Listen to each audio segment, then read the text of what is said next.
Hello everybody and welcome back to this week's episode of my investment journey. As always, I want to invest 1,000 euros per week in an ETF, and that's what I'm going to do first. And afterwards, we're going to look at the global markets and see what happened around the world, what drove the markets up or down. So without further ado, let's make the trade. We are logged into our broker platform. We are choosing the MSCI emerging markets that we see right here. 1,000 euros and a little bit more available. And we are going to buy 1,000 euros. Let's review the order. Seems all correct. Buy now. Perfect. I think that should have worked out.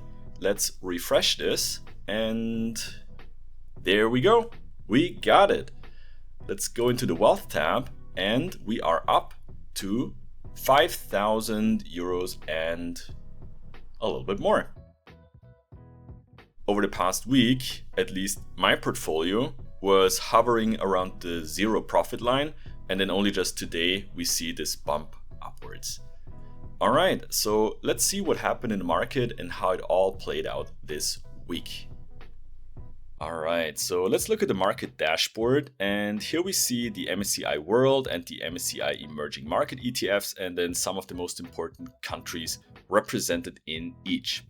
Now, both ETFs went up a little bit last week, but it is not such a clear story across the board. Some countries went up, some countries went down, so it's a little bit of a mixed bag. The way I would synthesize the whole story is that the real economy continues to struggle while the AI economy props up everything else, okay? So we are in a wait and see mode, it seems, and it's just all about AI still, and everyone's trying to read the tea leaves. I'm gonna go through a couple of stories here, US, Japan, Germany, and so on, and then let's point to a couple of interesting developments. So first of all, we start with the US. Here, it seems that investors have hopes for an interest rate cut. And that's of course super good for technology and AI stocks. And so accordingly, the Nasdaq closed higher, even higher than the S&P 500 this week. But then, on the other hand, we see the manufacturing sector contracted for the 9th consecutive month. So that's terrible news. For all sorts of reasons, the manufacturing sector contracted and the services activity expanded only slightly. So overall, really not very good. And then there's a couple of other stories, mostly mixed bag, tends to be negative. So we're talking about unemployment figures, consumer sentiment. My interpretation is, all in all, it's a little bit more pointing towards the negative. Then we have Europe. Here, there's also some good news. The GDP was revised higher, but probably not enough to really help the labor market, which is still tight. The one story that is the most positive story of the week I'd like to point out is Germany. So Germany's factory orders rose by 1.5% in October, and that exceeded the consensus forecast of 0.5%. And that's great, and that's due to substantially higher orders for aircraft, ships, trains, military vehicles. So classic German products. And that's really a great story because that's something that is not an AI story, it's a real story. All right, another country here that is in the MSCI World is Japan. And here we see growth in the Nikkei 225, but there's a broader index, which is the Topix index. It's also, it has more stocks included, and that went down, right? So it's a mixed bag in Japan. Overall, there's pressure from rising bond yields and increased expectations for a rate hike in December. And so the Bank of Japan is in a wait and see mode. And if the bank's outlook for economic activity and prices is realized, it will raise the interest rate. And so, they're just observing. If nothing crazy happens, they will increase the interest rates. And that's, of course, bad. And the likelihood for that happening is creeping up. And yeah, this was mostly it for the developed world. Those were the main stories here. I think Germany really positive. When we go to the emerging markets, we always start with China here. And China's stock markets advanced, they grew a little bit, as enthusiasm for domestic technology and artificial intelligence trades eclipsed data pointing to an economic slowdown. So in other words, data is pointing to an economic slowdown, really not good, but of course we got AI and technology and that covers up everything.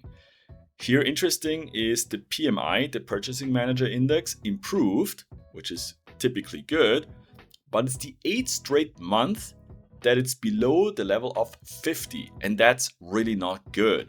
So there's a crisis, especially the ongoing property crisis, that's not good.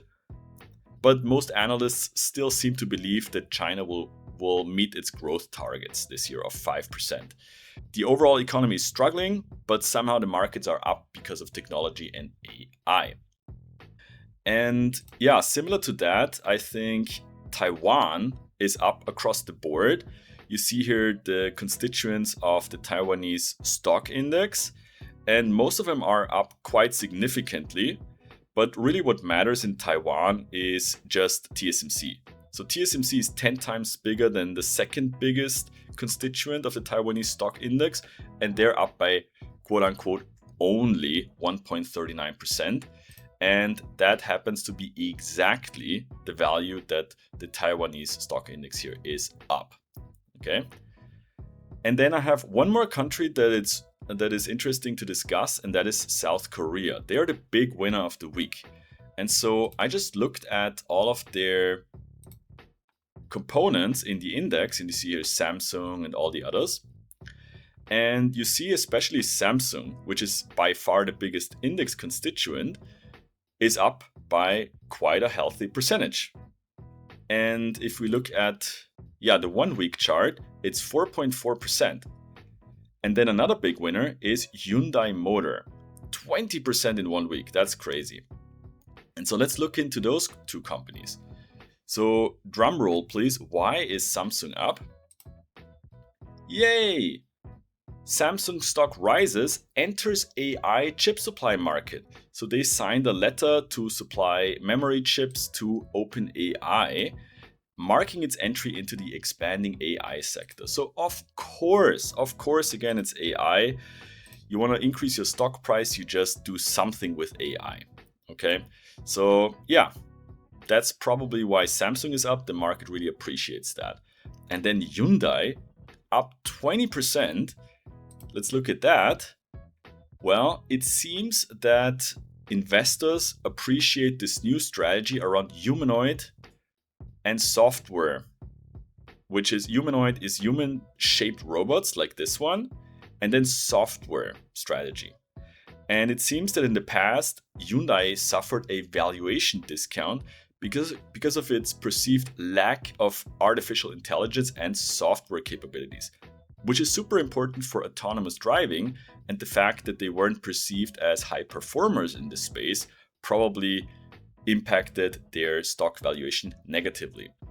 But it seems like they're really, doubling down on this strategy. And one interesting tidbit here, Hyundai holds approximately 27% stake in Boston Dynamics, this company that produces these robots that are really spooky because they're so real and they can move in such a realistic way. Scary. But yeah, again, a story that is somehow tied to AI, and that's how I summarize the week. Literally everything somehow seems to depend on AI one way or the other. So yeah, what you can see here is that there's so much happening in the market and so many individual stories that you can never keep track of. You can only kind of analyze it in hindsight. And so that's why I feel quite comfortable with index investing and just investing in the MSCI World or the MSCI Emerging Markets or the S&P 500, because then you get the overall story, and the overall story is typically one with positive expected returns. But yeah, we continue to observe what's happening in the market. If you want to follow my journey and my analyses, hit the like button and subscribe, and I see you next time.